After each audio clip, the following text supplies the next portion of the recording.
Hello everyone, Godzilla Gamer here, and I'm back with some reaction to some RWBY stuff going on. The new world of Remnant came out today, so I wanted to check that out. I've still got my RWBY shirt on, just wanted to show it off there, yep. And I'm interested to see what is going to happen, what they're going to talk about. I wonder if they're going to talk about maybe the maidens, maybe if they're going to talk about, like, what's going on. I don't know, what's this one called? Let's see, this one is called, Continental transit system. Okay, so it's how they give each other supplies. Maybe we'll see. Let's just get right into it. Here we go.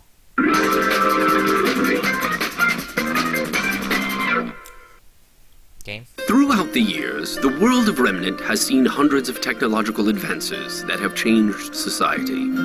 The most influential of all of them being the Continental transmit system. Prior to the invention of the CCTS, long-range communication was extremely limited. The discovery and development of radio technology allowed for communication within the boundaries of most kingdoms. But communication with other parts of the world was restricted to the physical delivery of messages. With every alternative form of communication that was proposed, there seemed to be the perfect obstacle. The destructive nature of the creatures of Grimm severely limited the reliability of ground-based technologies. The concept of relay satellites orbiting around the planet was promising. Unfortunately, modern man has yet to make the technological advancements required to achieve spaceflight, as all known dust types lose their power as they begin to leave Remnant's atmosphere. Eventually, it was the people of Atlas, the world's leader in science and technology, that developed the Continental transmit system. It was revolutionary. Like radio, signals were sent and received wirelessly, though the content of these transmissions were not nearly as limited. Audio, video, images, and text were all capable of transmission, and eventually an entire online web of information was at mankind's fingertips. Currently, the system is supported by 4 primary relay towers, each located within a safeguarded area of the kingdoms. These towers allow for wireless communication within a kingdom through the use of devices such as scrolls. Signals become less reliable the farther a user travels from the CCT tower. And although smaller support towers do exist outside of kingdoms, they are constantly at risk of destruction by the creatures of Grimm. Shortcomings aside, for the first time in history, digital transmissions between kingdoms were possible through the use of slightly more advanced devices, typically found in homes and CCT centers. Yep, I remember that. The Continental transmit system has and will continue to advance the progression of mankind.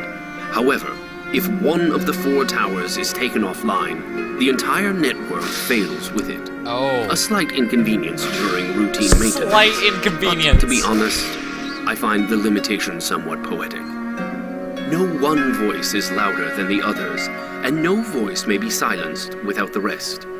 If the people of Remnant are to speak, then they shall do so together. Alright. Or not at all.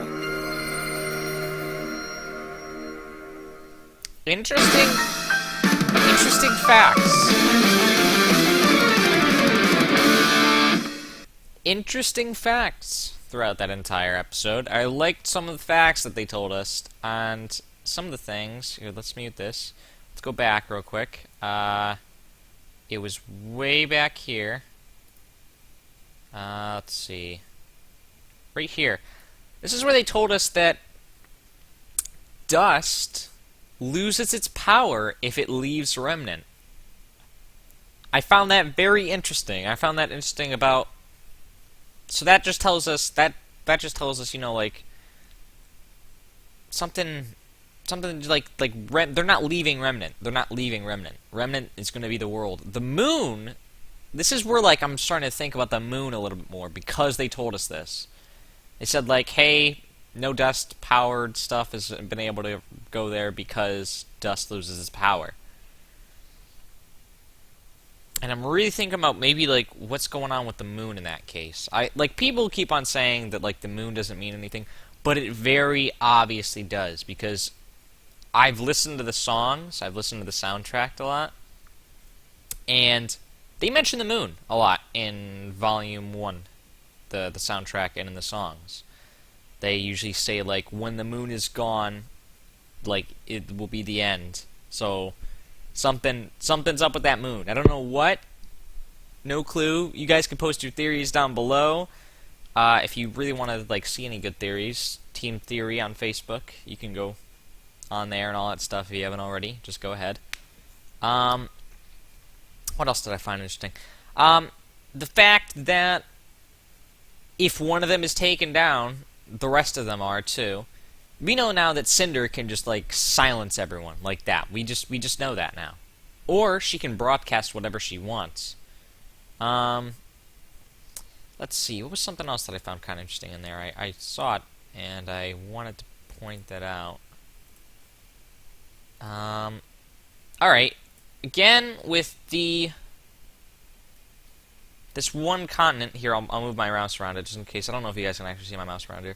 But again, with this one continent, with these there, like, okay, let's see real quick. Okay, so this one gets taken out. But this one stays. So that tells us, actually, that people are living there. People are living on this continent.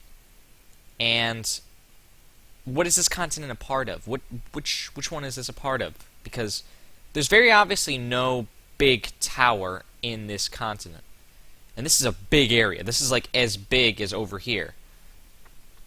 So, I don't know. Something about that still just tells me something important is going to happen there.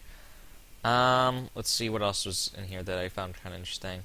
You know, we got, like, a little Weiss thing going on here. Again, Ozpin. I found it kind of interesting how Ozpin actually acknowledged that it wasn't just his voice being used to tell us these facts. He was telling us this, which means he was telling someone this. I'm wondering if maybe the world of Remnant is Ozpin telling someone a story and is actually something going on. Because we can remember from the first episode, they were talking about something. Oh, sorry. They were talking about something. It was Ozpin, and I don't know if that was Glinda's voice or if it was someone else. I think it was Glinda, that were talking about something. I'm not quite sure who they were talking about it to, but they were obviously talking. They were talking in this as well, and he clearly stated that it was his opinion that he found it poetic, that he himself actually recognized that he was actually saying this stuff, which is kind of interesting to me. Let's see what else was going on here. Creature of Grimm, they're saying how basically communication wasn't that good before because of the whole Grimm and stuff like that. And it really makes me wonder, like, we know that basically the Grimm are in areas. They're not, like, just everywhere. They're not just, like, you'll just see a Grimm roaming around somewhere. I think, like, we know that this is an area. I think this is Vacuo, I believe. I can't remember. And we know that there's an area here. But I'm wondering if this whole entire area is Grimm infested, or if they're just kind of like, there's just some around here, or what's going on. But I mean, I found this very interesting. Actually, I found the facts and everything all very good facts. To see that, like, the Grimm have actually, like, destroyed a lot of, like, cargo and stuff like that. I don't know. It's just, I just find it very interesting. I leave your opinions below, by the way, of what you guys thought about it. If you have any good theories or anything like that, just let me know. If you see anything in here that I might have missed, let me know below. And if you enjoyed, like and subscribe as always. And I guess I'll see you guys next time. Peace!